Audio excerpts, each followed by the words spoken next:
Everyone remembers the show Doug, one of the original three Nicktoons.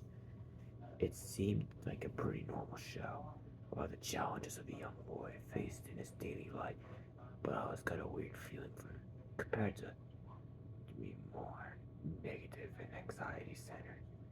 I was always worried about something, and in most cases, you have fantasies of everyone you knew, and to whatever problem he was facing that week, always came through in the end, though. And every episode ended with him writing in his journal about how he had overcome his blown out of proportion problem. In 2005, I began about the show for no apparent reason. I can't remember the details, but they made me see again. The show had not even been seen in reruns for years at that point, so I could not think any way to see it again.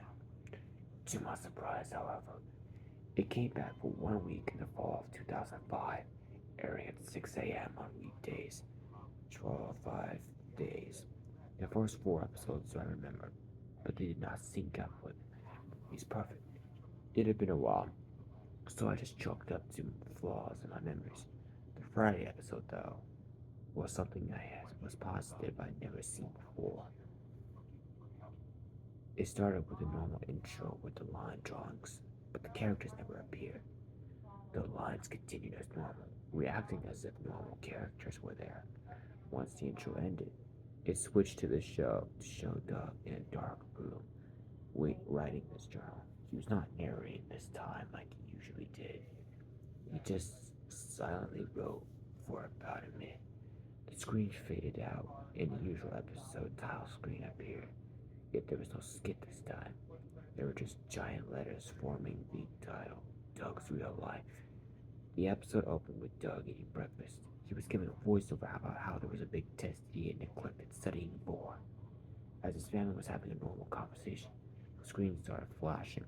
The flash seemed to be showing something, but they did not last long enough for me to figure out what they were revealing. Doug left his house and began walking to school. During his stroll, he had one of his fantasies about his life being ruined. Mrs. Wingo announced that Doug had flunked the test, and the entire class started laughing at him, with their heads swirling around. This went on for longer than most fantasies. This went longer than most fantasies, and the laughter scene sounded crueler than usual. When Doug got to school, the screen flashed again. This time, it stayed on a new image, or rather, the new animation style. The cars were darker, and many objects had changed color. It resembled a negative film. Doug was walking through the school hallway, which was full of kids who had never been seen before on the show.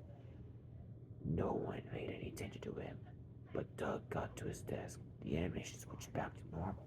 Suddenly, for no reason, the scene changed to after school had ended.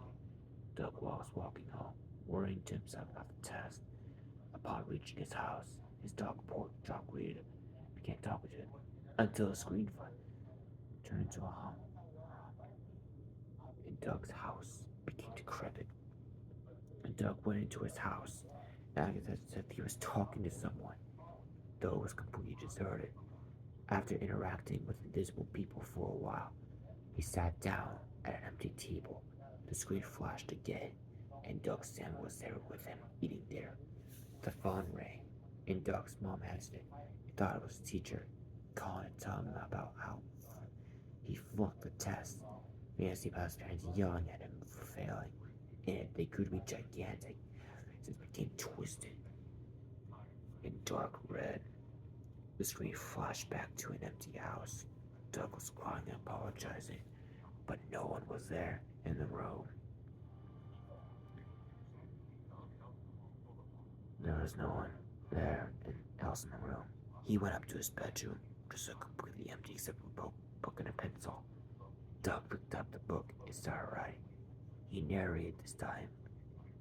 I can't tell which one is real.